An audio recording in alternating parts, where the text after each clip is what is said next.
ভারতের মহারাষ্ট্রের এক কলেজ প্রাঙ্গণে নামাজ পড়ার কারণে ৩ মুসলিম ছাত্রকে প্রকাশ্যে অপমান করা হয়েছে। সম্প্রতি ভাইরাল হওয়া ভিডিওতে দেখা যাচ্ছে ছাত্রদের কান ধরে উঠবস করানো হচ্ছে, মাথা নিচু করে দাঁড়াতে বাধ্য করা হচ্ছে এবং চারপাশে থাকা লোকজন তাদের উপর শাসনের নির্দেশ দিচ্ছে।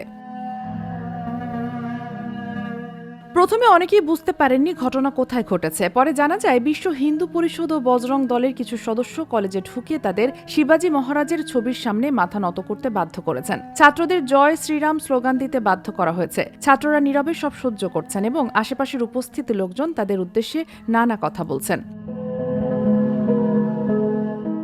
ঘটনার পর সামাজিক মাধ্যমে শুরু হয়েছে তীব্র সমালোচনা। মানুষ প্রশ্ন তুলছেন, ধর্মীয় স্বাধীনতার মতো মৌলিক অধিকার কি এখন শিক্ষা প্রতিষ্ঠানের নিরাপদ নয়? ছাত্ররা জানিয়েছেন তারা কোনো বিশৃঙ্খলা সৃষ্টি করেননি, কেবল শান্তিপূর্ণভাবে নামাজ আদায় করছিলেন। ক্যাম্পাস কর্তৃপক্ষ জানিয়েছে তারা বিষয়টি তদন্ত করছে। তবে বাইরের সংগঠনের লোকজন কিভাবে কলেজে ঢুকতে পারল তা নিয়েও প্রশ্ন উঠেছে। ঘটনাস্থলে থাকা পুলিশ সদস্যদের নিরাপত্তার কারণে সমালোচনার ঝড় উঠেছে। স্থানীয় মুসলিম সংগঠন ও বিরোধী দলগুলো কঠোর নিন্দা জানিয়ে ব্যবস্থা ও পুলিশের ভূমিকা তদন্তের দাবি জানিয়েছেন।